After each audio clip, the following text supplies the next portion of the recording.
Uh, She's incorrect. okay.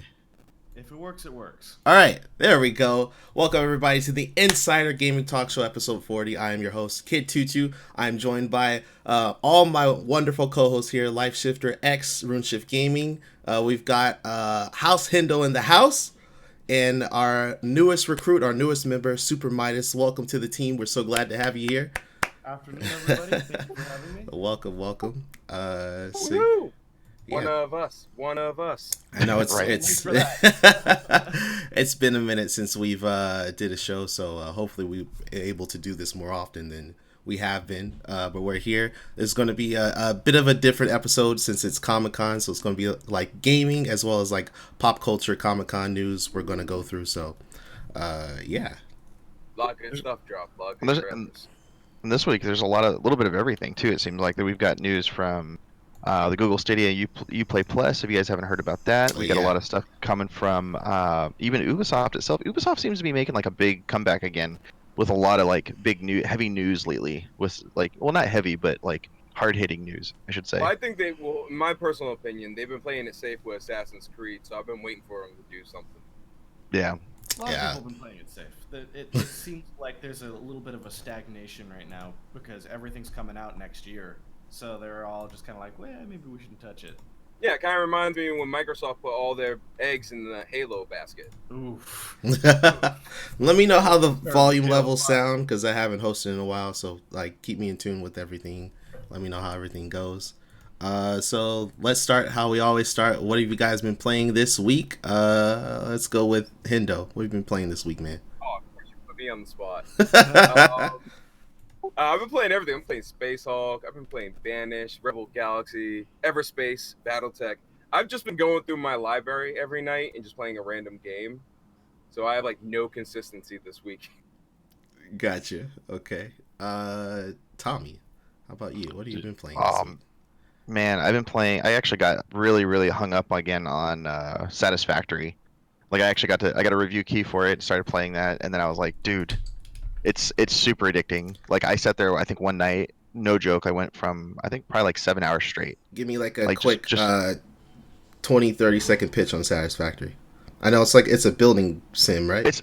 It's yeah. So if you like, so what could be, obviously the name is Satisfactory, but it comes from that. It's basically the satisfaction of building all of your tiers of factories and how it gets like one resource to another to another to another, and then how you can optimize that because you'll go and basically like set up your stuff and you're like, this isn't efficient.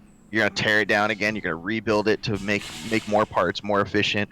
You know, get your belts sped up, like get you more resources, explore the area, get other stuff. It's too good. And especially if you do it co-op, you can do a co-op up to 4 people. It's amazing. That sounds To me, cool. it looks like I haven't got to touch it yet. It's on my wish list. I just have my reservations on Epic still. Yeah, thanks for stealing that But from I me. noticed that I play a lot of Factorio, and I noticed a lot of similarities between that and Factorio. It's just like more highly polished, a lot more features, Factorio? obviously. Yeah, Or Factorio. Factorio. Factorio. Whatever. I was like, Whatever. You know what? You guys mispronounce shit. Some shows I mispronounce shit. Other shows. Okay, it's that's how it okay. goes. It's a good trade, right? It's a good trade. So, RuneShift, I know you're down there at Comic Con. Did you get to like play anything at Comic Con, or you're hosting a booth this year, right? Or... No. I actually like this year. I actually just did outside stuff. Oh, I okay. didn't want to work the booth. Like that's the thing. Yeah. I literally like so like last year everybody knew that I was on like convention after convention after convention last year. I think I went to seven almost eight or yeah, 8 conventions actually last Yeah. year total. This year it's only been 2, and I'm keeping it super low. Like I'm not even going to go to PAX West this year, which is kind of sad. But I gave that up to do TwitchCon here in San Diego, and then um, yeah, I mean that's been it. Like I actually just went and did the outside stuff at Comic Con this year, and which is always tons of stuff to do. Like we did Adult Swim on the Green, we did the went near the Walking Dead experience, although the line was crazy long for it. There was trying to remember what was the other 2 big things. We went and did the Star Wars: The Old Republic Cantina last night. Got brand new shirts, like nice shirts and DLC exclusive stuff. Which I think I'm gonna have an extra code to give away for the flare from San Diego, the San Diego Comic Con Cantina event for Star Wars: The Old Republic. And all the new content coming for that too is also super. I'm super hyped for it because Darth Malgus, one of the original baddies of the game when you first got the game back. I think it's like 9 years old now. He's coming back and in vengeance and half robotic now from the last fight you had with him. So I am super stoked for that. You know, someone's sounds a very dope. little dangerous when they come back half robotic. Yeah, dude, like because they could come back angrier than the first Yeah. time. Like I mean, they're already Sith, they're already angry. Can we It's talk one of those about things where it's what? like, ooh, Can we talk about why Sith are predominantly cyborgs? They basically become cyborgs after they get Like, beat up do the sometimes. Jedi like exclude cybernetics? no, What's going on here? there's a genuine canon reason for that. It's all pain. Yeah. Darth Vader, his legs got cut off, and his cybernetics were like super, like really bad. They were really bad, so it caused him more pain. Pain equals power, so he's got more power because he's in a lot of pain. Yeah, I get that, but I just mean like when it comes to like standard like hands getting chopped off. Like besides Luke, every time somebody loses a limb or a toe, they go dark. Like nobody just like goes to rehab. Does the Jedi Order not have a good physical rehab program? Do we need to have like a conversation with the council? To be honest with you. Okay, let's continue though. It's not gonna tangent about Star Wars lore. Oh yeah, no, it's cool though. Like I'm actually excited because like at least in terms of the game and the events and stuff, like Knights of the Eternal Throne was really cool because it was a third faction that came in and just made the Jedi and the Sith work together to fight this new baddie, and it was really cool to do. But it got boring after a bit because they went from the 2 brothers which you were fighting to the single brother arc, and then you went to the sister, and then you basically had to defeat both of them at the same time to kind of finish off that content. And now I'm excited it's going back to the roots of like Jedi versus Sith, but it's a whole another generation of new lords aside of Malgus, which is coming back. My only issue with the new, because I play SW Tour too, is the aesthetics of the new lightsabers. And that's just something that's been picking at me on the launcher. Like they have a crossguard made out of metal. Oh yeah. Oh, there's like tons of it. There's some artistic choices being made that have me a little worried that the game's going to be looking a lot sillier. Yeah. Yeah, but I'm excited for the new content. I'm always excited for new content in SW Tour. Because at the very least, it's more raids. It's more raid. Yeah, the new raid looks super good too. Like we got to see previews of the raid. We got to see previews of the new race that's coming in, which is going to be available for both sides. Then you get new Flashpoint, new raid, 2 new worlds, and then tons of new actual raid gear specific stuff, which they've never done before. So that's like going to be a really cool thing to see some of that. Nice, cool, really cool. Next week What's up? Our newest recruit. What have you been playing lately? Well, RuneShift kind of stole my thunder on the Satisfactory, but I've been playing a lot of Satisfactory. I think there was like a day, 2 days ago, where I just sat and played for about maybe 8 or 9 hours straight.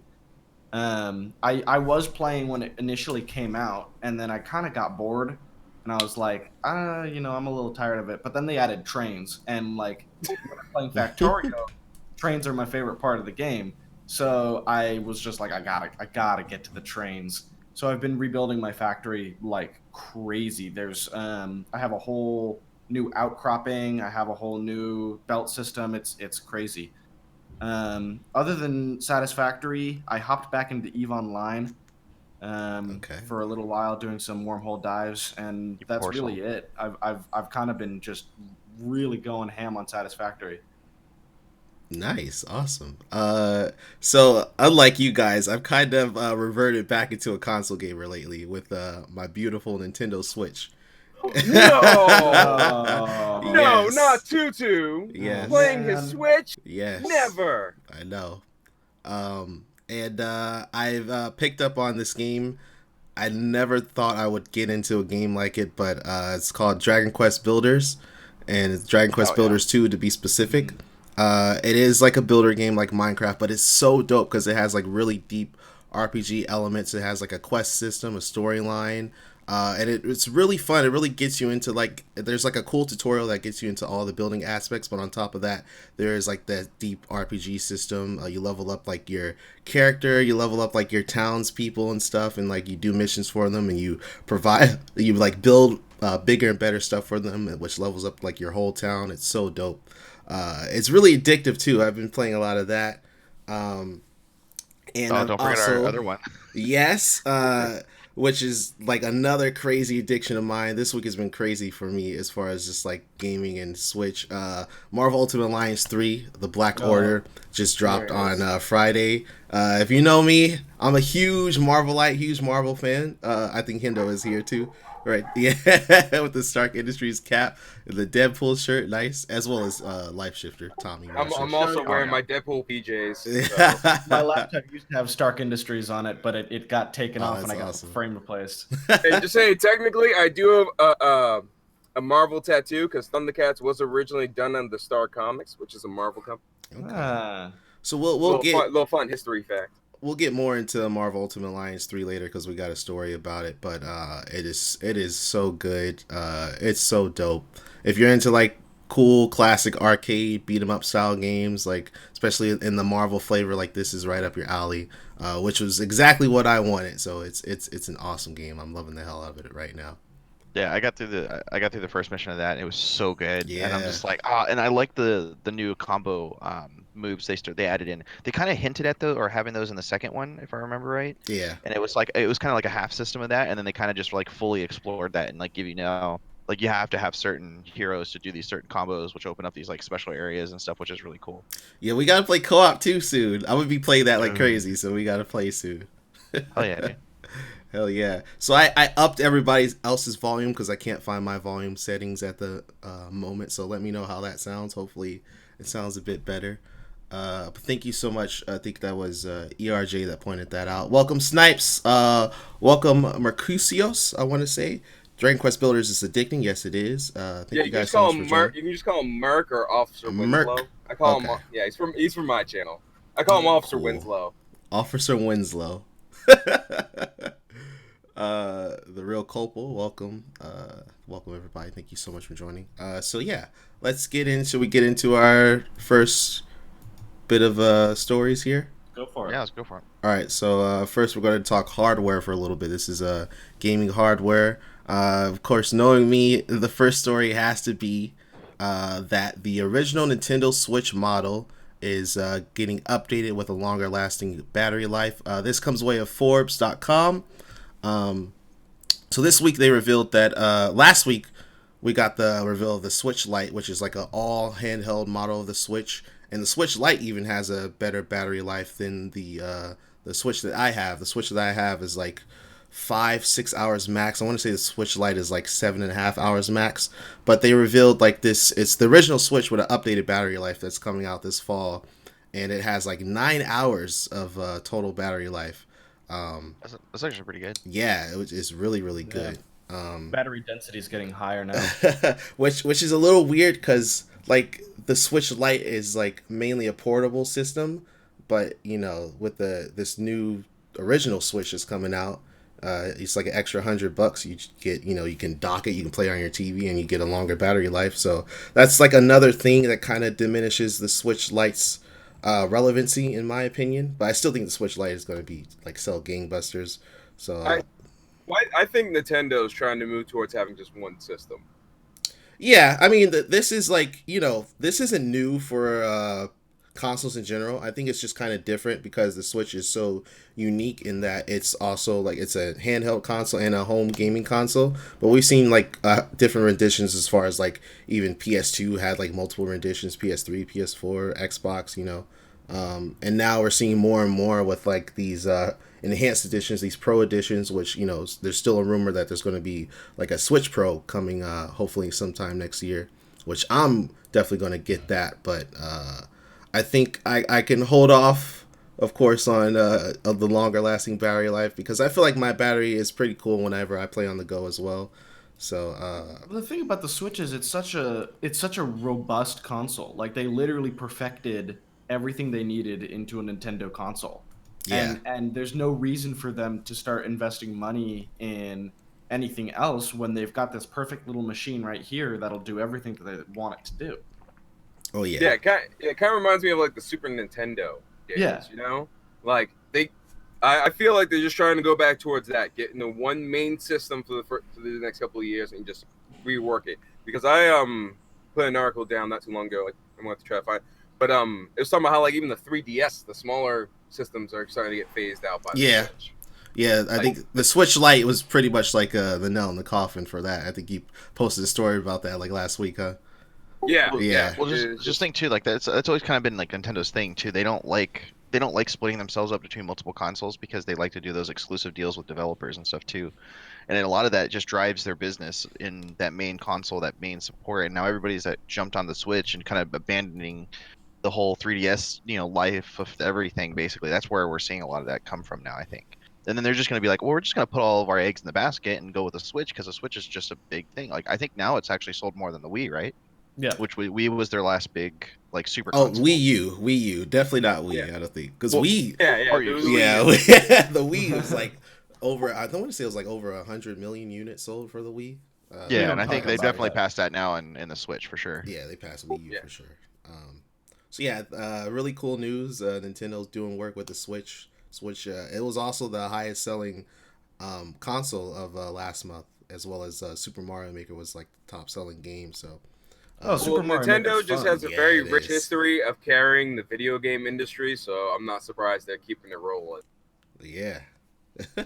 So keeping up with gaming hardware, our next news is comes from Ubisoft, and this is reported by PCGamer.com that the PC platform, is Ubisoft's top revenue stream, surpassing the PS4, which has been their top revenue for years. But the Yeah, it's PC like is now their top revenue almost streams. 3 years. Yeah, it's Yeah. like 3 years now. I think it's been in PS4 has been their top revenue driver until um, PC basically has surpassed it. And a lot of that too is like it's a mix between because it's not quite their support with Steam because they've always had the deal with Steam, which is now ended, I think, because of the new not their old games are getting removed, but their new games are not coming to Steam. Instead, they're going to Epic. But also like the fact that their UPlay client has gotten so much better too. Yeah. At least I think it has, because it used to be pretty garbage, and now it actually works pretty well. The friends list stuff is really good. Their main UI is intuitive. I mean, even if you get it on Epic too, you still have to use UPlay to a degree. I only ever used Uplay for Anno, and when I used it Me for too. Anno, it was really good. But it's one of those things where I never really interacted with the platform outside of launching a button, so I don't really know. But like at the same time, it's good to hear that it's good because I always heard that it was really bad. I also used it for Anno, but I also had the whole Toy Soldiers franchise, the tower defense game, Oh Oh, hell yeah! Dude. and that launcher would get buggy as hell. Like you would have to relaunch the game 4 or 5 different times just to play.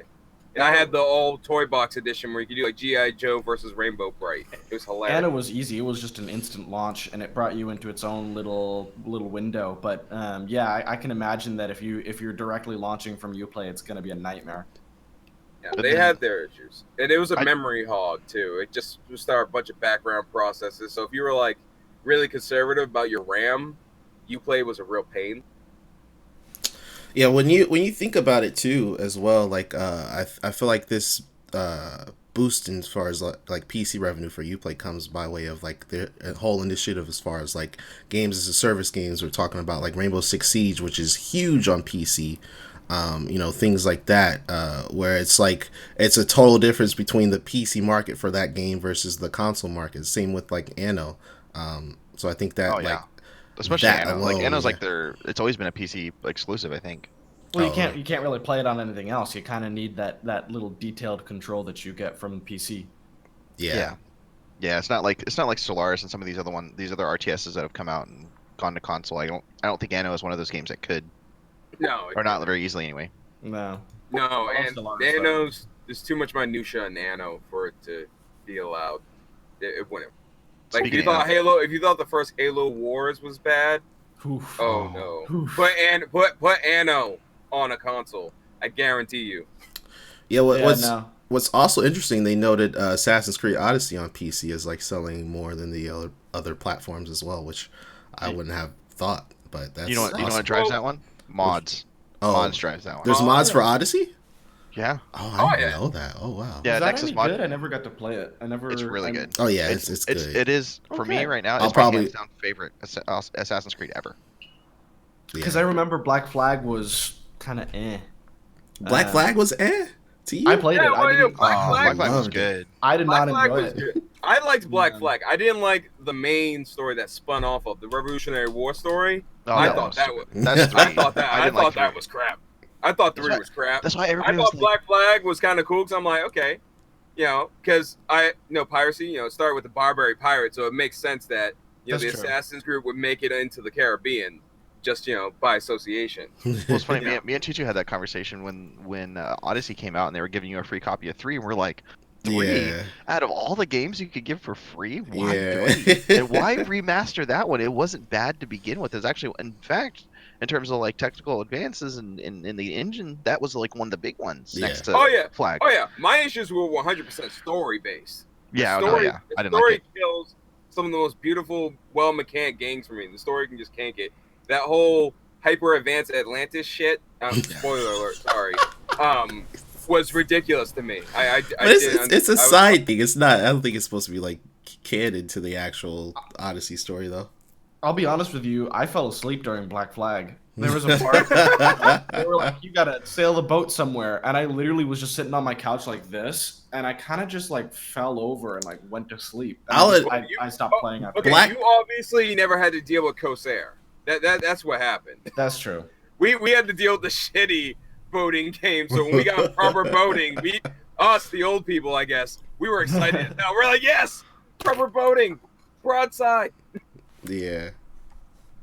Man. Dude, well, Odyssey brought in a lot of the changes from Black Flag 2 on the boat mechanics and stuff too. But of course they take it back because there's no cannons or anything yet. So it's like Yeah. javelin and arrow throwing and stuff like that. But the boat mechanics in Odyssey are so good. They didn't try implementing catapults and ballista. Mm. Oh, that's weird. That's much later history. The only That's not Well, early no, Greece. No, the Greeks and the Romans both used early catapults and ballistas In on later their period. This was early period. But I thought you had the spear of Leonidas. Yeah, the spear, but they didn't do like ballistas or. No, catapults the or- Athenian Navy had ballista at the time. Oh, I don't know. That's why. That's one of the reasons they were able to beat the superior Persians.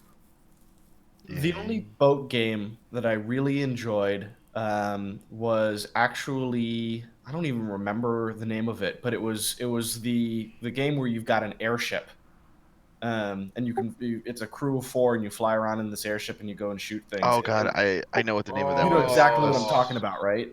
Yeah. Um, Darkest oh, God. Skies? No. No, It's sorry. No. Here, I'm looking for it in my library right now. Yeah, me too. Okay. I keep thinking of this old Japanese RPG that started out with like an airboat battle now in my head. Guns of Icarus. Guns Rickus, yeah, that's it. Oh, I've heard of that. Oh man, I Oh! played that thing for hours. In fact, Chuchu, you have a key for it because I gave you a key for Alliances when it came out. What I do? Oh my god. I remember because I tried to go grab that game and I grabbed Riders of Icarus by accident. No, oh god, Guns of Icarus is one of the best games. I used to grab like 4 friends, and we would all join in, and I'd have this big boat with like 6 cannons on the side, and we just run past and shoot everyone that was there. And it was the only game that I like actually enjoyed the boat mechanics on. And then I played Black Flag, and I was just kind of like, oh, okay. Okay, well, airship mechanics to naval mechanics, I can understand. Yeah. it's gotta be, It's nice. They're sort of the same. Sort of. Except one just goes up and down. Well, yeah, same as like Sea of Thieves and stuff too. The same place, similar to Guns of Icarus. Yeah. All right, I'm gonna move us along to our next kind of section. We're gonna talk about subscription services and cloud gaming. We're gonna, quick pivot. We're gonna move on to Uplay with their Uplay Plus subscription service that's coming this fall. So they talked about their launch lineup. Uplay Plus is this comes by way of PC Gamer again. Uplay Plus is their attempt at doing like what EA does with their EA Origin Access and stuff like that. You know, almost like Netflix for video games, pretty much. But this is going to encompass all of the Ubisoft titles, like past and present titles from Ubisoft. So more than 40 games available on the service, and they all come with the the premium, deluxe, enhanced editions. And there's an extensive list. I can't think of like one Ubisoft game that's been like left out pretty much. Yeah, even the newest Anno is on there. Anno 2205. I'm all the looking at- Assassin's Creed games. All the Tom Clancy's. Yeah, all the Tom Clancy. I'm gonna games, drop like- this in the chat just so you can see, because there's I too did, many yeah. to name. Like- Oh, you did? Okay, thank you. Like it's gorgeous. It really is. I just have been having the encroaching feeling the past couple of weeks that are they gonna go like I kind of still want games released on hard copy just complete. Yeah. Yeah. Really? Yeah, because you know what? I know I'm going nostalgic a little bit. Okay, I get it. I'm going back, but you know, let me. Okay, I'm not digging in my library for that. Actually, no. You know what's one of the ones I'm actually really excited about in this list? The games I'm probably most excited about are the Prince of Persia games on here. Really? Oh, dude, I even realized the Prince of Persia games. Yeah, it's crazy. There's so many games. Yeah, that all it's of the hard- Prince of it's Persia hard to games are go on it. through it all. That's awesome. Yeah, all the Prince of Persias, like the old Ghost Recons, which were actually fantastic. The old Rainbow Six games. Do they have the Prince of Persia game that was based on the movie that was based on the game that they made a game about? They have both of them, yeah. They've got all of them. Yeah, That was They have all of them. that was the greatest thing in video game history. When a movie that was based on a video game got its own video game. Yeah. It was like, what? So this is the one subscription service I'm actually gonna subscribe to, because I love Ubisoft games and I play a hell of a lot of them, and I'd actually be saving money doing this versus buying, you know, the deluxe edition for Watch Dogs and Ghost Recon and Exactly. Yeah, I was future games. Yeah, I was I'm looking saying, at I it. I was just like, missed I might get this just for Watch Dogs. yeah. Watch Dogs and for me, Breakpoint. Like Recon, Yes. Breakpoint. Breakpoint. Like those I- two alone. I personally like this one very towards the bottom. Just Uno. Oh, yeah, Right. They're it's just putting Uno on a subscription service now. it's fun. The friend destroyer, the ultimate friend destroyer. Yeah, Okay. like you can't go buy the card game anymore. You gotta buy a subscription service to play Uno. What's that It's you funny, the got game's there? only like Yeah, $5 too. Exactly. Like, and this is probably a horrible game to use example. See, I miss like these days. Remember when we got like these, and you got Oh, like yeah. the whole game. It may be shit, but you got the whole game, and you didn't have to be on an always online server and like always download patches and updates that prevent you from playing the game because they decided to adjust one blade of grass. So you got to wait 30 minutes to download a few Oh, yeah. megabytes. You know, like I just miss these days. Like I like the cloud stuff. You know, it's 100% Star Trek type shit. I love it. Okay. Pull it up whenever, bring it up. But I'm just saying, video game industry, can we just have this option? I just want the option. You know what I've started doing is I'll wait for big sales on Amazon, and then you can pick up stuff like I got the Halo 5 Collector's Edition for like $35, and it came with the big statue. It's got all the hard discs and stuff, and it was literally like $35 on Amazon when its original retail value was like $200. And Yeah, they do that's- this for everything. That's honestly the best thing to do, because I used to be like a big game collector as far as like all this like the special editions, but I had to stop because money, of course. But the best thing to do is just wait for it to go on sale on Amazon, because eventually they'll always go on sale on Amazon. They'll always drop yeah. down the price like 300%. Yeah, The it's reason crazy. that is because they bullcrap. This all started with Halo 2 when they made more special editions than regular editions. Yeah. So now a lot of publishing companies, they got into that. Tutu should remember. Shifter should definitely remember. Where Oh, like yeah. every game was in a special edition box for like a Yes. decade Oh my straight. god. It was like 99 to like 2008. Every game was special edition. And I was This was hooked special on it edition. too, man. Oh, that was the thing. Is like it wasn't that they were a special edition. It was like the launch. That was every edition you got at launch was a special edition, and then they reverted them to regular editions. Yeah. Yeah, and it was just like they just put special edition on the case, or they just make a case out of aluminum and just be like, "This is special," Yeah, and I charge got you an extra I 30 got bucks. like the Halo 3 one with the Master Chief helmet. I got the Reach. I still have like the Reach Well, the helmet statue. okay. Those ones were cool. I'm talking Yeah. about like back to like Halo 2 with the tin.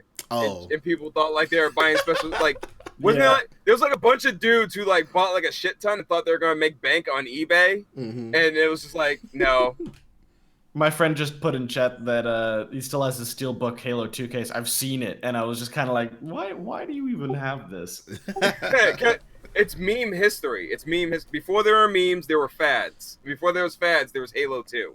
Oh god. So yeah. quickly pivoting and going off of what Hendo brought to our attention, let's talk about cloud gaming with Google Stadia. So this comes way of Gizmodo.com. Google Stadia just recently had a Reddit AMA, and they covered like a lot of info and features about the game. Most notably, they talked about the comparisons to Netflix versus Stadia, and they went on saying that this is not a Netflix of games where users would get unlimited access to every title on the service. Instead, it's more like Xbox Live Gold or PlayStation Plus, where like every month you get something free, and they said that it'll probably be just like one free game a year. So this is Google Stadia's like pro service, where you pay like $10 a month, you get like 4K, you get like 5.1 surround sound, and you also get like these free games every month, versus the base, which is only up to 1080p, and you have to like purchase every game that you want, and you still have to like purchase every game. I kind of hope but- they could just let you tie into like the services you already own and then just play it on Stadia. I hope so too. They there was something recently, I should have put it in here, but about I know for sure that Uplay Plus is going to be on Stadia. I don't know if you have to like. I hope you don't have to buy it separately. You should be able to just like kind of connect your Uplay account, which I assume, and then get it that way. But Well, they do mention. See, I'm looking at the article myself again, and there's like I'm getting several red flags. yeah, Right off the bat, just doing a cursory reading. One, the fact that you may need to buy, like they don't know if you're going to need to buy this pro subscription or not to play already free to play games. yeah, that's another one that they brought up. Hopefully, I not, but that hasn't been confirmed or denied yet. Like you can't get me to play Fortnite for free. I'm not paying Google. Well, see, like this one could be good. Like I could see, I was really excited about Stadia, but the more that comes out, the more it makes me worry about it. Actually, Yeah, I'm with Tommy on that one too. I'm because it's hoping like that it ties everything Well, up. here's my second big bullet point, real quick, before we go into that discussion. Is also this part near the end of the article, where they're talking about what if Stadia, just goes down, like company goes bankrupt or they have to shut it down, and all But that's Google the has to writer's say strike. is but the person being interviewed or the person responding to that question is saying, Google would prefer it never happened. What company prefers to go under?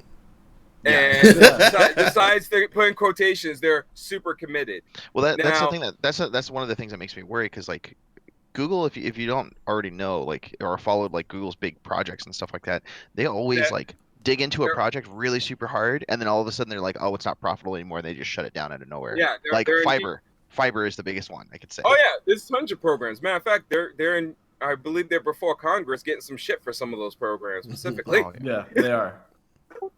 Justifiably so. I looked at some of the programs. I kind of messed See, up. but see, That's besides the point. if they wanted to offer games like on their own and they wanted to be like another what is the name of that service that's Nvidia's got? Ansel? GeForce Now. Yeah, GeForce Now. Yeah, GeForce So GeForce yeah. Now or the Shadowcaster, which is the other cloud gaming service, all you do is you just download those things, you just log into your accounts and play the game on their service. But they're Now, beta like- right now, right? We don't know if they'll cost later on.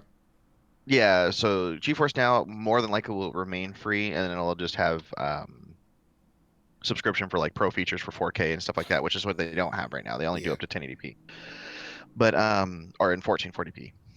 But for Shadowcast Gaming is actually a subscription based one, but that one plays on anything you put it on. So you go and you download the client on your like Apple TV or your Chromecast or whatever, and you can play it pretty much anywhere. And that's a probate or a fee based one, just like Stadia.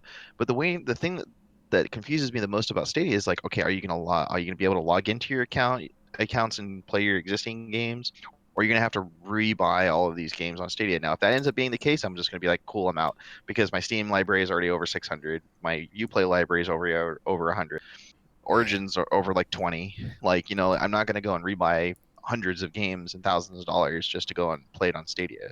Yeah, I'm know, just I- not I- rebuying games in general. Well, yeah, If exactly. I mean, they're- if- now if I'm buying like a remaster of a game, and that's a new copy of the game, yeah, that maybe I might fork out for, but not to buy the same game just to play it on a different console. That doesn't make any sense to me anymore. If they let us put our subscriptions on it, like Steam or Uplay or whatever, I would 100% go for it. Like that's the coolest thing. If they let us play our own games on there, then awesome. But so far, I'm really wary of these services that are like, oh, you can buy it on, you can buy our service and you can stream wherever, and it's kind of like, but I want to use my games. Yeah. I don't Yeah, want to buy Yeah. your games. Well, think of this too as like the other thing that's been coming up, and it's been a little bit. We'll have to probably dig into this in the next show because it's a big topic. But If this was a Kickstarter, it wouldn't get funded, and we all know it. yeah, no. So no. Let's put it this way: like streaming services and subscription services as a thing now is increasing piracy again by like tenfold because Oh, yeah. nobody wants to pay for all these subscription services. Now, some of them are great, like Uplay. Uplay Plus will be really good. Even Origin service is really good. Xbox's Game Pass is really good. But after you have those three, like, what else do you need? Beyond that, if you wanted to really play like everything that's out there. Exactly, and I don't think Stadia is going to be able to, even if they really want to, be able to form kind of an open platform for everybody to go on because, like we briefly mentioned, Google's under some scrutiny right now, and I'm not, their new ventures I'm kind of cautious about just in case. Well, what does Yeah. Stadia offer that any other service doesn't offer or that your own computer can't do? Exactly. Yeah. That's the thing. Like nothing right now. Nothing. Yeah, just to add my 2 cents, like I agree totally with RuneShift and Midas. Like I saw Stadia initially as like an extension of PC. Pretty much like you can just like my hope for it was you can just play all your games, any of your games, like anywhere on the cloud service, and you don't have to like update your hardware constantly just to play your games. But this is more so becoming like its own platform. Aside from PC, which is definitely not what I wanted. So I'm still like, yeah. This is why I'm a cynic about this shit, man. Well, so that's the thing. Is like the only thing I think the biggest thing that sets us apart from everything else is the fact that you can play it on anything. You can play it on your phone, you can play it on your tablet, your laptop, your TV, your little car controller on the back side of the screen on your monitor. As long as you have connection, you can play. Or friend, you do offline, or you do offline mode, which is the other one. My friend just dropped a link in chat. And it says, go ahead, Midas. Interesting. oh man, my friend just dropped a link in chat from the TSA, and it says poll suggests 70% of European gamers are not interested in game streaming. Yeah, I still think it's the future. I just well, that's Article 13 and all that stuff because Europe has a lot of laws that that's we very don't. true. Right, but still, that, like, because well, no, Well, no, like they're I under understand. caps too, data caps, which is another big thing. Yeah, there are a bunch of stuff in Euro. Like I can understand demand being down in general, but they also got a bunch of other stuff. Like if you're streaming a certain game because of like certain articles that have been passed, you might end up losing your cloud service access. right, but Yeah. but For still, like copyright infringement. Like there's a bunch of stupid government interference and. if data. Google wants money, they're gonna have to go global, and if they go global, Oh, they already are. They're Yeah. doing that shit. And if Europe isn't on board, and eventually the USA won't be on board, they're gonna shut the service down. Well, that's not necessarily true because China has 336 million gamers. That's 6 million more people than are United States citizens. That's true. That's true. So, and Google does, while they say they're not currently working in China, they still have a lot of ties and fertile ground to go back to in China. Not working And in China. Yeah, they don't currently have any active programs at all in the Sino market, but they still have the option to go back to it. And they also have Japan. They have Asia for the most part. Asia's not giving them half the scrutiny. And between India, China, Japan, and possibly even expanding into Russia, depending, they could completely ignore the West. Rusha was talking mess about you, right? I went on to this What? whole thing that every single show in the past 4 months you have mentioned China to some degree or another, and we weren't even talking China on this show. Well, they're big. We're talking Google and we're talking gaming markets. I'm sorry, China's a big player in the gaming market. They're Oh boy. He's right. they're a He huge has a factor point. for the gaming. It's not my fault that when I read articles, I see all these gaming industry companies targeting to go into the Asian market. The Asian market translates to China, people. I'm sorry. There's not that many gamers in Mongolia or in Kashmir. It was me poking fun that every show you mentioned China.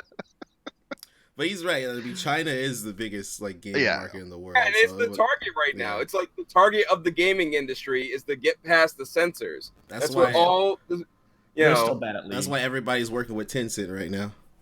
Yeah. Yeah, exactly. Tencent's Yeah. all over the place. Like if it's the MMO, it's 50-50 chance of being South Korean. All right. If it's like everything big, because they're buying those markets that are big for them. Yeah. And that's what's going towards them. Let's Yeah, we move gotta come- through the Let's not gaming keep news staying on China. real quickly. So first off, I put in Marvel Ultimate Alliance 3, of course. I've been playing that, enjoying the hell out of it. They announced their expansion pass, like details and free DLC details. So And the best first, part of it, it's only $15 or $20. yeah, for the whole only DLC $20 pass. for the whole DLC pass, which is really nice. You get like Marvel's going ham recently. Yeah, you get 3 DLC packs for $20. So I'm drop this article into chat real quick, and the first DLC comes August 30th for completely free.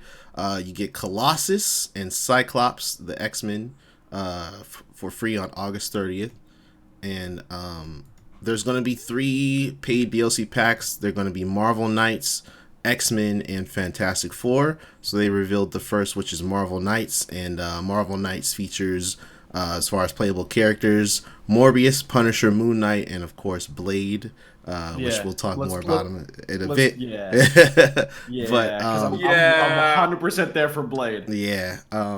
Wesley Snipes will always be the true Blade. That's true. But I do like Ali. He is a great actor. I've loved him since Daredevil. Yeah, Ali is going to be amazing. And they're all going to come with new characters and new story content, which is really cool. So right now, I love the game. I can't wait to play even more of it, like after the show. So, All right, I'm actually gonna try to play some tonight. oh hell yeah, we should try and do some co-op. Oh heck yeah! dude. All right, so that's that. Moving on, we've got GT Online. This is another one of like my tripping out on this games. one. Yeah, but this comes so late though. They're finally getting their casino update. While players have been waiting for this for years, because it felt like years ago it Vice said like City. Yeah. Vice City, we have been crying for like a Vegas-esque, setting. Yeah. Well, it's not only that. This thing's been in the game since launch as a under construction. Yeah. We'll bring it later feature, and then they're finally now bringing it after how many DLC packs have dropped since then for GTA Online? Hundreds at this point. So since for weeks, years actually, GTA 5 players have been wondering when Los Santos' long dormant Vinewood Casino was going to open. Now we know it's coming next week. As Rockstar revealed, its Diamond Casino and Resort is going to open its doors on July 23rd as part of GTA Online. So they put out a trailer. That's next week. It's coming out. I'm excited to play it. If you had Twitch Prime, I think they removed it, but you get like the deluxe casino upgrade for free. Otherwise, of course, you gotta pay your hard-earned in-game cash for it, or the shark cards. Hopefully, you don't go that Twitch is way. giving away. Oh, it's still Twitch is available? giving Okay, away- cool. I'm looking at it right now. It's still available. Yeah, Okay, so and yeah, Twitch hop is on giving that. you like 1.25 million in GTA cash. Yeah, hop on that. Twitch. You Free get Master Penthouse and 1.25 mil. Exclusive weekly discounts on premium items and 10% extra on game-wide discounts. yeah. So any of my GT Online players, hop on that mess. Get your free penthouse upgrade right there. Yeah, I've never really been a GTA Online kind of person, but like this kind of is like, You're interested? Yeah, you want to check it out? It's fun. I GTA love Online is people fun with role play. friends. Yeah, Yeah, GTA Online. I've never really played myself like Midas, but I love watching it because everybody I know who plays and streams it likes to role play as Super Troopers. And Yeah. it's just hilarious to me. I watch people who just do like really just stupid stuff. Like they flip their car 3 times in the middle of the air, and I'm just kind of like, I don't know how you did that, but I that's love cool the as RP. hell. I love the RP crowd in GTA Online that's going around literally arresting other players. That's And funny. like having like live PD moments on the side of the road. So that was something that me and Tutu actually talked about a while back about getting into the RP, but RP wasn't really big until recently again for some reason. And then like he used to play it as a main game for Twitch, and then I used to play it occasionally. But it's just fun even just getting online and messing around with friends and even role playing without the mods. Oh yeah, definitely. I really enjoy GT Online. I played like thousands of hours. I've seen it all, did it all, but I'm excited to get back for the casino update, most definitely. You know, it's something I've always wanted Rockstar to do, and I think this has been since San Andreas, maybe just before. I've always wanted them to have like a global function where you can actually go to all the cities in the game. Yeah, that'd be dope. You know, there's crap. Okay, You know what I mean? not like, to go off. Like you open the airports. You remember how like Vice City had the airport? Yeah. Oh yeah. There's a rumor. Every time I remember just thinking back then, I wanted a function where you could just like go to the airport and fly to Liberty City, or like fly to San Andreas. There's a that. big rumor about the next GTA being set in London, and you can actually go like fly from London to Vice City, and Vice City is fully explorable as well as London. And they also said that Liberty City, you can't explore it, but there's missions set in Liberty City. It's a rumor, of course. Take it with a grain of salt.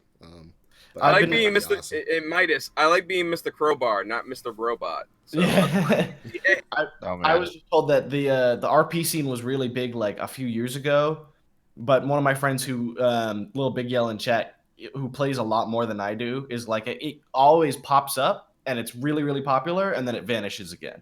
Yeah, it's always like a 2-month spurt, and it comes up real big, and then it dies out because all the big streamers will get back into it because they all play together in RP. But the problem is they get so heavy into the RP they can only do it for so long. Yeah. And it's like you're acting too. It's like you're putting on a show, which is tough to keep up with. Okay. So, let's go. We do have Gears of War 5 is actually, that was another big one for this weekend because they had their big tech test this weekend. Yeah, I was hoping to play it before we hop on the show, but didn't get to, sadly. But I'm definitely going to play it at some point today. But they have a new arcade mode that's set to make multiplayer more appealing for people that like just play for campaign. And with the arcade mode, you like pick a selection of like character roles, and they have their own active and passive abilities and their own loadouts and stuff, which sounds really cool. I'm looking forward to playing it at some point. I tried to play it day one when it launched, but the servers were full. Yeah, like every time I logged in, it said like an hour, 30 minutes, and I logged in again, it said like 2 hours. It kept getting higher and higher, so hopefully today is not like that. That's the thing with Gears too. Gears has such a huge following, and they're finally bringing a lot of the features that people actually wanted for the last like 2 Gears games. And they're like, yes, finally we get this. And wall bounce is coming back finally, which I'm super excited about. Oh yeah. And I'm glad everything is free, because that like the biggest thing that turned me off of Gears 4 multiplayer was like how heavy it was as far as like microtransactions for everything. Yeah, well, we talked about that too, like when the game first launched, and we played some multiplayer, we did a lot of the story. I think we both did campaigns separately. Yeah. And the game was great, but yeah, like when you got to the multiplayer aspect, everything was microtransactions, and it was so heavy and in your face. It was just like, oh, dude, come on! Like if I don't want to buy it, don't make me buy it. That's why I stopped playing. I couldn't do it. Yeah. It's just too much. Because I loved when Gears 3 is like you unlocked everything, and anything that you bought, you actually saw what you're buying, and they're bringing that back, thankfully. Thank God. So I'm excited. Yeah, I'm excited too. I'm looking at some of the clips in the bottom of the article because they have a recording of a live stream, and it does look pretty good. It looks a little too bright though for my liking. I like it when it's like dark and gritty and well, it's dark and gritty for most of the rest of the game. It's just these parts are actually like it's after a time of peace and prosperity in the game after Gears 4. So they picked like the one section that was like not the rest of the game. Yeah, basically. Yeah, I hate when they do that. Right. But it'll be an epic reveal. It'll be an epic reveal. Yeah, it was a lot like that because it's the peace and prosperity time. Like the whole globe is under war basically for a while, and actually gets to heal and they get to do their thing and all that stuff. And then it'll probably get darker again, more than likely. Hmm. But That'd be nice. this next topic though is actually kind of interesting, which is actually something I'm surprised about, well, to some degree not surprised because it seems like it's kind of like a long time coming. So Twitch viewership apparently is declining for the first time in over a year. Hmm. Yeah. And I think this is coming on the heels of Twitch just kind of making a lot of bad decisions recently. Yeah. Like the advertising big streamers and forcing people to go, or not necessarily forcing people, but directing traffic to all these big streamers. Like we had the Ninja and Pokemon debacles earlier this year. Them not really following up in terms of service is really becoming one of the largest things that is hurting Twitch, I think, the most recently. That has years of just amping up. Yeah. And it only gets worse as the platform gets bigger. And the problem is they don't have, since they've basically grown too much too fast, it's going to be really, really hard for them to catch up at this point. Yeah. I think that Twitch has always been they've always been on top of their game, but recently some of the decisions that they've been making have kind of been almost a little erratic. Yeah. Yeah. I don't know exactly what they are like what their end goal is for all of this, but like it seems like it feels to me like they don't want new streamers, they don't want new viewership, they just No. want to keep feeding the ones that give them the most money. They're going for syndication almost, in my opinion. They're trying to get a bunch of mainstays that'll keep the platform going.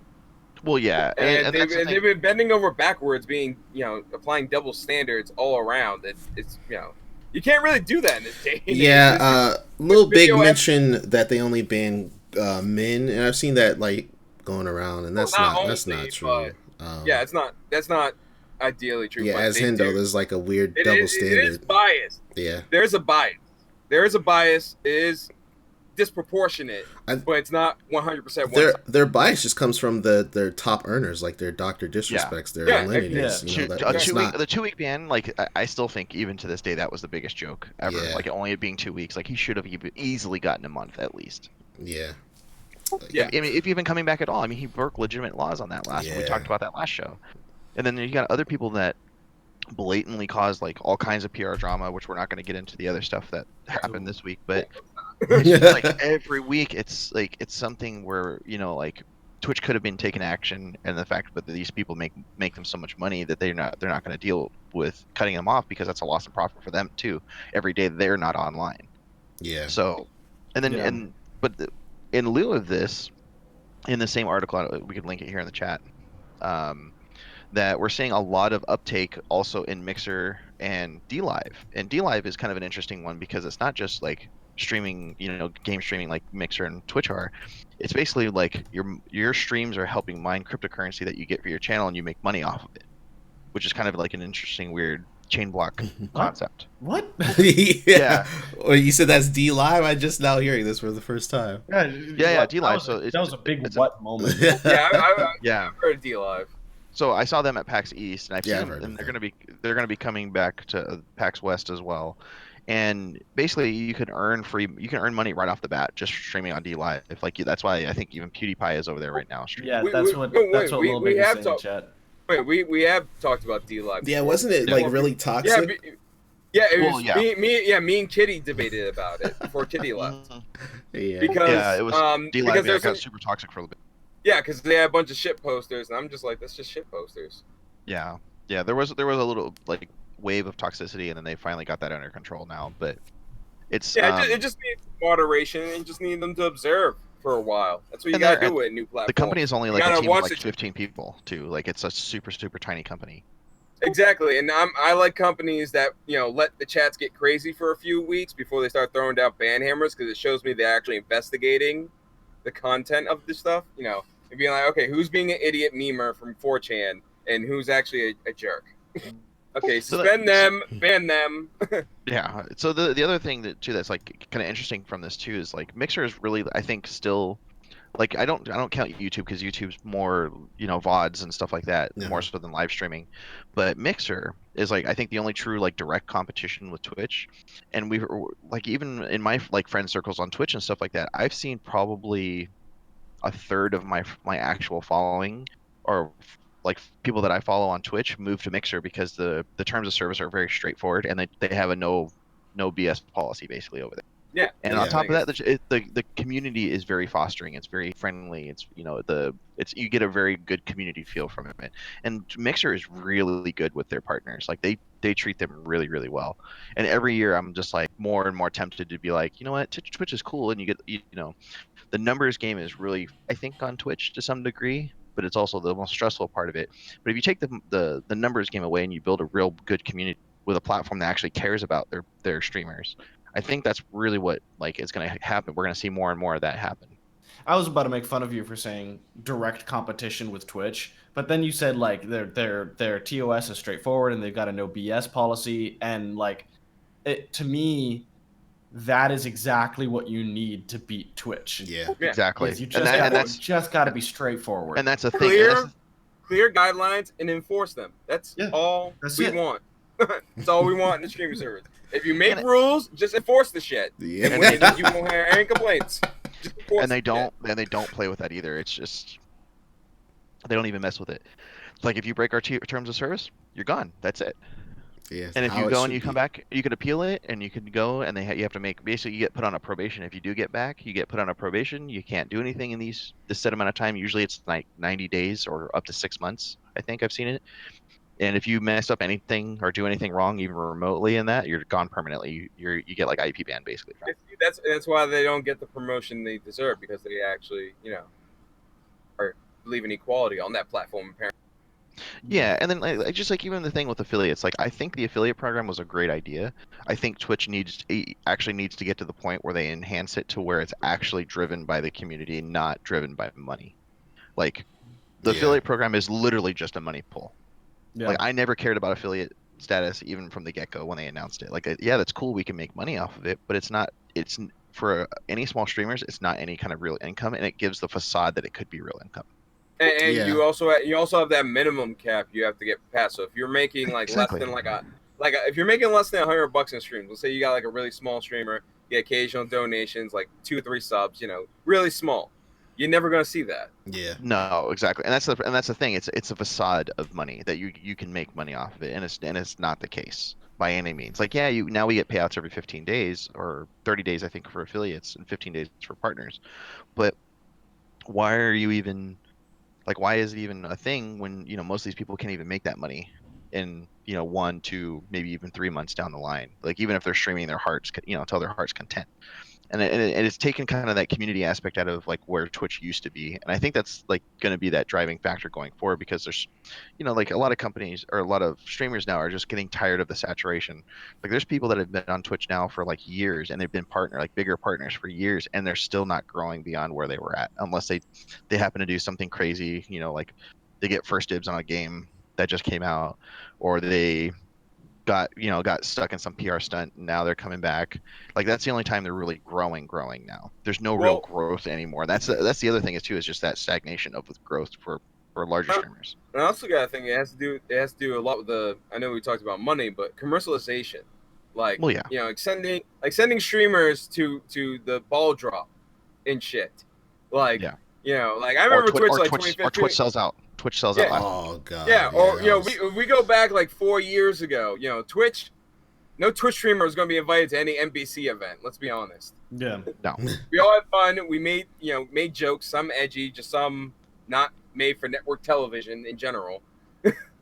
We all had fun. There was like funny Twitch fails. We had So- the occasional incident, that would make circulation clips among the community with certain streamers, most of which are gone now.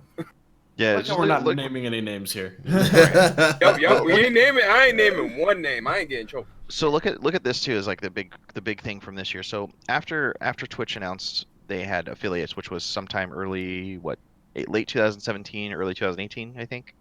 Yeah, it was late 2017, because I Yeah, remember it's 2017. when they popped up in the dashboard. So if you look even on this VGR report that we linked here, like the mixer total mixer hours streamed since Q1 2018 was actually pretty solid.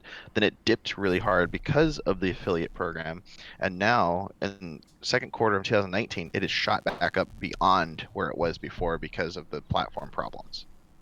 Like it's just it's just too big of a platform heavy thing, right? Like especially with just a saturate. Well, no, with like in terms of saturation, like the problems with the larger streamers, them not enforcing TOS, Yeah. like these Oh, yeah, culmination yeah. of things that are driving people to other platforms now. I didn't really No. understand what you were saying, but And- yeah, it to me, if the main thing that caught my attention out of this whole conversation that we were talking about was the enforcement of TOS. Yeah. If you've Same got here. rules, you gotta enforce them. That's just hard. Period. You can't let people And that's been the slide. problem with Twitch's TOS. Even when they redid them, they made them like they were vague booking, basically. Yeah. Like Yeah. there's no such thing as vague booking in terms of service. Either you have them or you don't. And Not right now only- they're like, oh well, if we feel like you're doing something wrong, let us know. And then people are like, let them know in masses, and they're still like, that doesn't seem that bad. It's like, Yeah. what? Come on, guys. And Not it's only like, that, but the Twitch app is shit too. That's probably another reason. Dude, I get like it's Well, fine. no, I because like I can't even chat in somebody's channel half the time. It freezes up, and I'm Yep. looking at the circle and looking at the charts. even The when mobile even users when you're are on jumping. even when Too many people are on phones. You can't stream on your phone in Twitch. Like in 2015, you could, when they started the URL stretch, but now you can't. There's like no connection. It's crap for the most part. I tried to watch Galaxier, like I think 2 days ago or yesterday or something when he was working on the trains, and I had just woken up and I opened up my phone and my entire phone just froze because of the Twitch app, and I was just like, well, Damn. guess I'm just gonna sit here for another 15 minutes. you would think with like all the money that Twitch makes too, they would actually have a decent mobile app. Whereas like, They have that's Bezos money.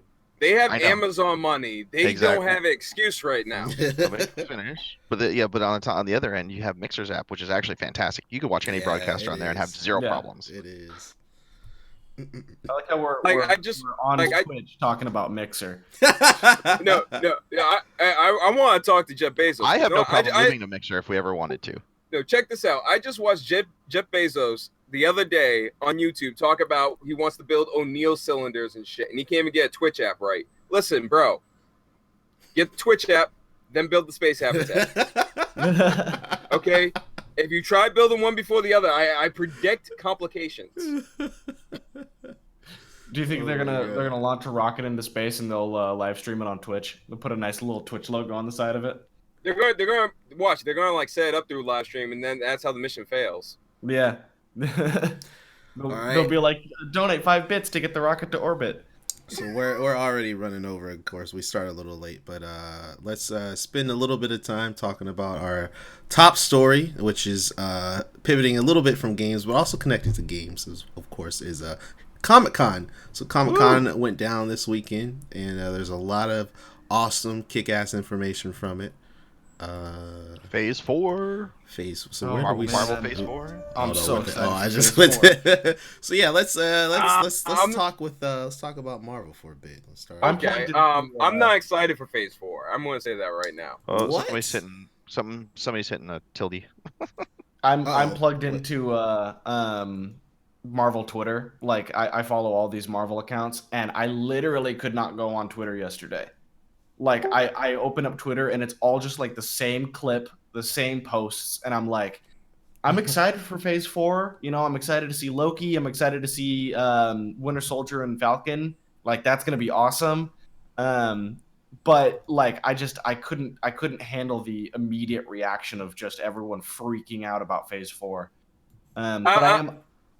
Go ahead. No, you finish. Sorry. I think I am most excited for the new Blade movie, Yes. the new Doctor Strange movie, Oh yes. and the Captain Falcon or whatever his name is now, and Winter Soldier. Yes. Because it's Anthony Mackie and Sebastian Stan, and they go up on stage and it says it's a really confused guy with wings and a mentally old guy from like 100 years ago, and they have a show together. So And it's like, yes. Okay. No offense to Sam Wilson, but I never was a fan of that comic as him as Captain. So That's why I'm not really that excited. Well, I love Sebastian Stan as the Winter Soldier, though. There are characters I do like. To me, it feels a little bit. Endgame felt like a soft reboot, and I have my issues with soft reboots. I wish they had done. I wish they had done the comic version of how the mantle was actually passed, though. Like how they went from Steve Rogers to Bucky as the new Captain America, because they hid behind the mask and kept that continuity going for Captain America, and then it was passed on to Falcon later on, but they just kind of skipped Sebastian Stan and just went on to the other one, and it's like, okay, like that was a shortcut, but sure. And see, like, I understand, like, some people be like, well, Sam Wilson is also a veteran, and he was real close with Cap the last couple of years. I'm like, no, but Bucky goes way back further than even Sam Wilson. That's why he picks up the mantle. Well, no, not just that. Bucky was there to see the Steve Rogers before the Super Soldier. He knew what heart it took. That's something Sam Wilson never saw. That was one of the reasons why it made more sense in the comics for it to be Bucky than to be Sam Wilson, because Bucky actually knew the man behind the shield. Yeah, before he was even captain. Yeah, way before the serum. That's why I have my issues with them. I feel like they jump in the gun because they like certain comic elements, kind of like what they do in the DC universe, which they do it a lot worse, where they throw like 5 different comics into one. I don't think it's as bad as DC. It's not as bad as DC, but still, it's still for me. It's like, Well, they're just funny hopping over certain story arcs, which is, it's okay to a degree, but the director said that the director said that their reasoning was because Bucky was like, he went through the whole what the Russians did to him, where they messed up his mind, and they're saying that that can happen again at any point. So that was their reasoning behind. They said they removed that. They went through the whole thing of removing. Yeah, so I know, it felt like a weird. They did the whole thing. Like, but also that's perfect for a hero. Yeah. That is a fucking good weakness, though. That's my issue with the Marvel movies. They see these characters that have great weaknesses in the comic books, and they take those weaknesses from the comics out. And they're like, we're just gonna make them a fucking free for all. It's just blowing up starships in orbit. Like, no.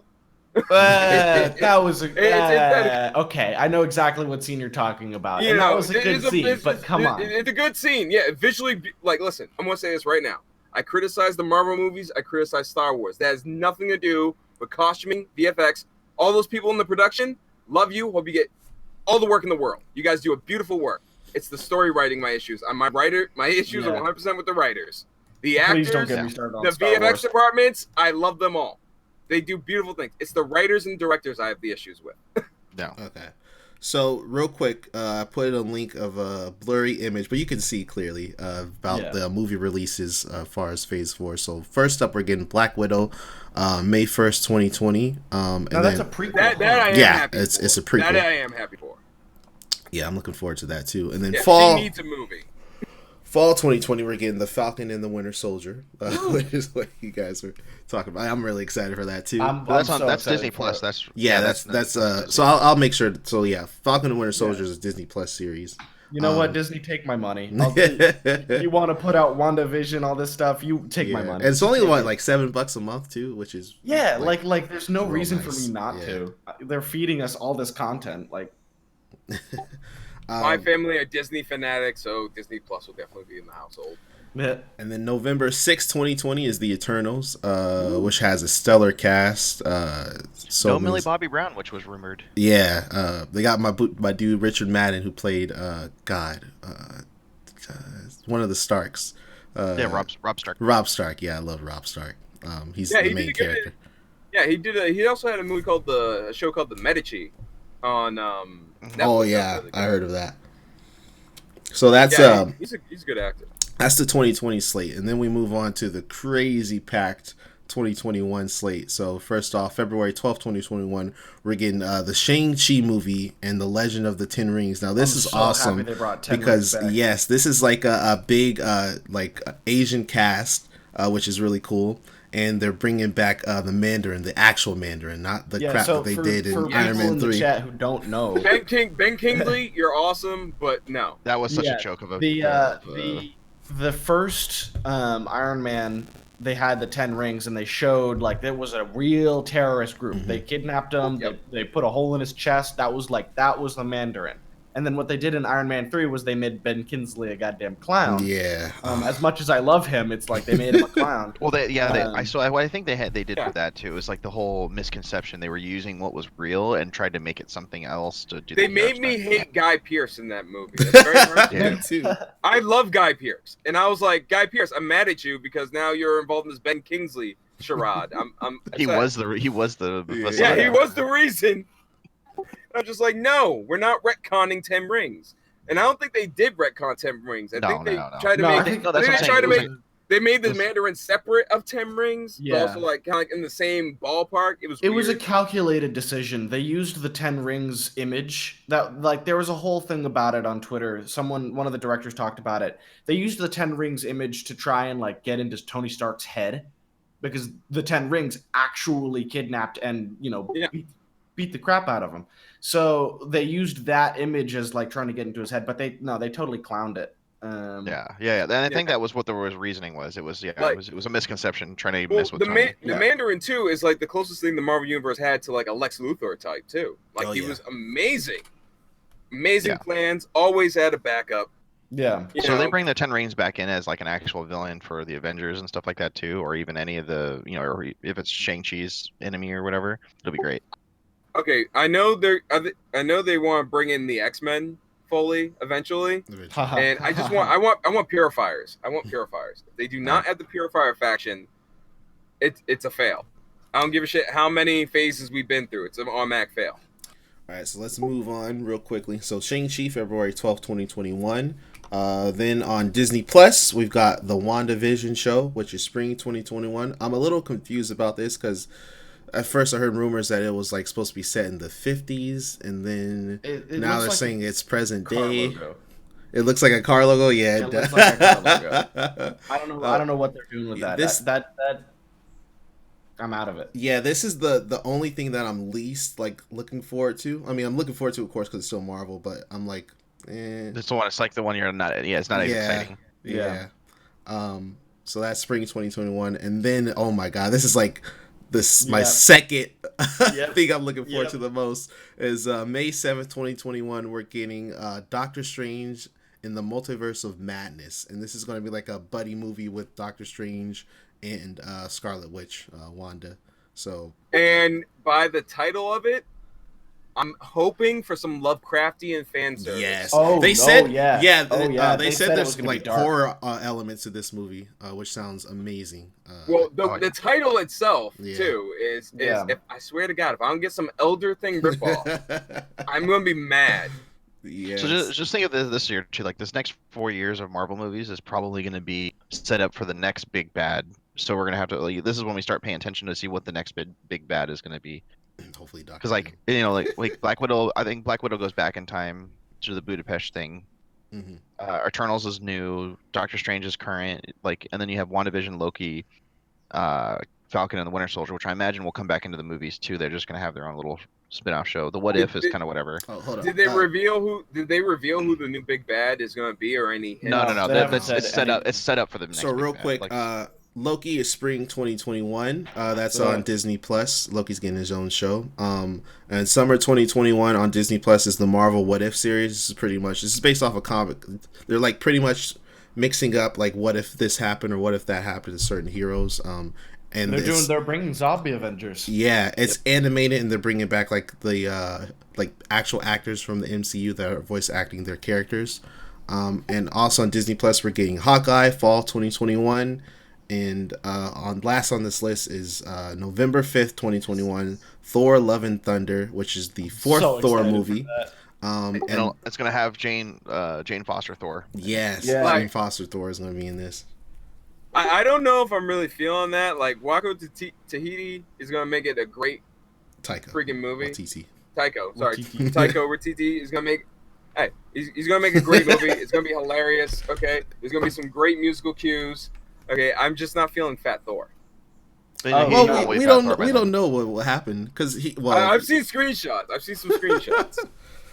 I don't Hey, even hey, think hey. that was in production yet, so don't worry about it yet. I'm excited about Love and Thunder because all of these shows, they're all great, but Love and Thunder, they finally confirmed Valkyrie is bi, which is Yeah. awesome. Like that's like nobody does that right now. Yeah. And then it's gonna bring Jane Foster in as Thor. Like, Wielding Mjolnir too. yeah, wielding the hammer, like the hammer. There's no way you can get more iconic than that. Yeah. Yeah. So it'll be fun. Yeah, I'm but looking forward to that. it all depends on how it's written in, though. That's true. If it's just kind of like the movie starts and Thor's like, "Here's my hammer," And I swear to God, I'm gonna be like, okay. if there are entire plot points regarding sexuality of a certain character, I'm going to be annoyed because I like character development. Oh no, I'm sure you'll get to see some character development there. Yeah, Because it's just sometimes they focus when they focus so much on sexuality of a character. Sometimes it detracts, no matter what, straight or whatever. Taika Doesn't Waititi matter. doesn't really do like here's this hard pander. I know. I'm just afraid about He's studio interference. he's kind of like the guy where it's like Valkyrie's just kind of like, this is my girlfriend, and then that's Yeah, it. that's what Like I'm that's hoping for. it's just hard period. Like they don't Well, care let's- anymore. Yeah, that's what I'm But- hoping for. It's just a little subtle thing that actually enhances the world building and storytelling. Yeah, Like, Well, it's you not know going to be something something they're going to put on signs. It's just going to be subtly introduced to you, and you're going to be like, oh, okay, that's a girl. That's what's up. What's even better is like if you guys look at that same Twitter account that you linked the image to, the big bad for Black Widow's movie is going to be Taskmaster, which is going to be Yeah. introducing him into the MCU, Oh. which is awesome. Yeah. I'm super stoked about that. And that's our first Yeah. movie we're getting in the beginning of next year. Yeah. And lastly, it's not on this list because we don't have a date yet, but assumedly as part of Phase 4 is, Blade is coming, starring yes. Mahershala Ali as the titular character. That just, if you see the video, that like blew the roof off of the whole Yeah. Hall H at Comic-Con. It was Oh such yeah, a there's cool one reveal. more thing, and Yeah. it's just him. It's like, Yeah. okay, Yeah, well, let's be honest. When he was in Alita earlier, he Yeah. had the Blade look Yes, going. he did. He had the Blade look going. Like when he's sitting there just like laying it down, even when he got like possessed and stuff on the few times, the cybernetic possession. It was just like, why are you not slicing vampires in half, homie? So what's awesome about this is apparently after he won his second Oscar, I think it was for the Green Book, he called Marvel. He called up Kevin Feige, who's the head of Marvel Studios, and he told him specifically that he wants to play Blade, and it was because of him that this Blade That movie there's is a new actually movie? a thing. Yeah. that's kind of Whoa. cool. Yeah, Where that's you can just badass. call and be like, Yeah. I want to play Blade, and Kevin Feige's like, Yeah. okay. That's hilarious because that's the second time in a row that's happened. With Yeah. Blade. That's Wesley Snipes had to do the same thing Yeah. to get the first Blade movie going. Yeah. Oh, actually here. And then you went to like Touchstone or something. I can't remember. Look in chat, guys. Here's the other updated one too, by the way. I love this. Blade is self-made, like on so many levels. Yeah. There's Well, and goes up. Fantastic Four was also confirmed on that Yeah, list. so That's true. yeah, he name dropped. We don't have dates, but he name dropped Black Panther 2, Captain Marvel 2, Fantastic Four, and as well as X-Men. So I just hope they Yeah. figure out what kind of fighting style they're gonna do for Black Panther because it's been a jumble in all the movies. This melee mixed with range stuff needs to go. Yeah. Like give them laser rifles or give them spears. This Oh, hybrid jeez. shit is stupid. I'm sorry. All right. Well, No sense. I'm all down for cool like badass like Wolverine material spears like beating the crap out of everybody and everybody being like super soldiers. And I'm cool with laser guns. Can we choose one or the other? Because they did in the Yeah. comics. yeah. Well, we gotta get wrapped up for today. yeah, we spent Okay, a lot well- of time on Marvel. Of course, Yeah, we there's other stuff. check out- There's Go check out the Age of Resistance trailer. Because we probably won't be able to get to it. There's the Dark Crystal Age of Resistance. There was the Witcher trailer, which looks so good. I can't wait for the Witcher on Netflix. But of course, We spent a Marvel. lot. Yeah, Marvel rules all, in my opinion. So I was happy That's to true. talk about that for I'm with as you long on as it. we did. But yeah, thank you guys so much. This was awesome hosting the show for a change. Real quick, anybody have anything they want to drop? Your Twitch streams or any projects coming up? Follow my Twitter. Follow Twitter. Jesse T Bowers right there. Super Midas. I don't know if you could see it there, but If you follow me on Twitter, keep an eye out. There may be a YouTube upload in the next week. yeah. Tommy Runeshift, you have anything you want to drop? No, everything's just kind of usual this week. I'm gonna actually have a few streams either for Marvel Ultimate Alliance. I also want to get back into Star Wars: The Old Republic this week because Yes. the new content looks so good. Nice. Yeah, I'll be playing a lot of Marvel Ultimate Alliance myself. I'm sure I'll be playing a lot with RuneShift Gaming here, so look forward to that. And yeah, that's pretty much it. Give me a second while I queue up the exit video. I should have done that already. YouTube video. Again, go check out the latest Age of Resistance trail. They actually have Brian and Wendy Fraud, the original creators, going through the puppet shop. Awesome. If you love practical effects, if you like movies that actually put in a shit ton of effort, watch that trailer. And all right, guys, that is it for the show today. This has been episode 4. This has been a pleasure. As always, guys, much love. Peace out. Thank you so much. And we will see you next week. Thank you. Have a good one.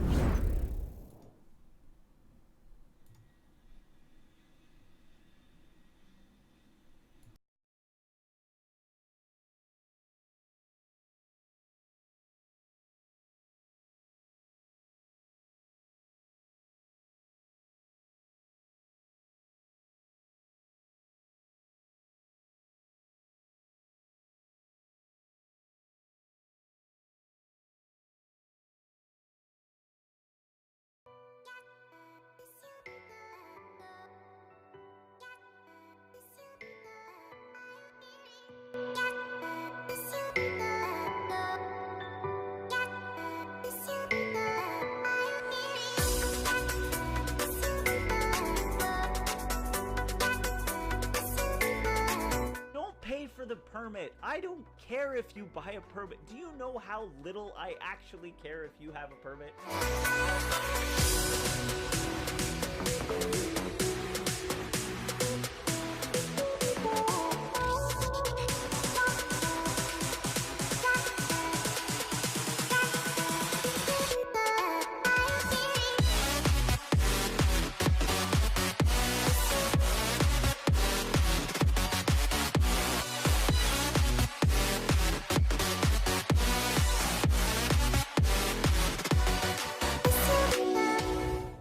Complaining about the fact that he received no support from that. I think Bode has some. Yes, I some do. leaks for us. Oh, I got some leaks for you. It's like Can't simple get right. shit like that. Nope, simple shit like that. If I he need, can't I answer need that to break publicly, in. I need to break in because I need more original every week. That's a goal. Do you really actually get paid for Oh. that? Because you deserve money for that last one. That one I'm was gonna- a fucking Not enough amazing drinks. setup.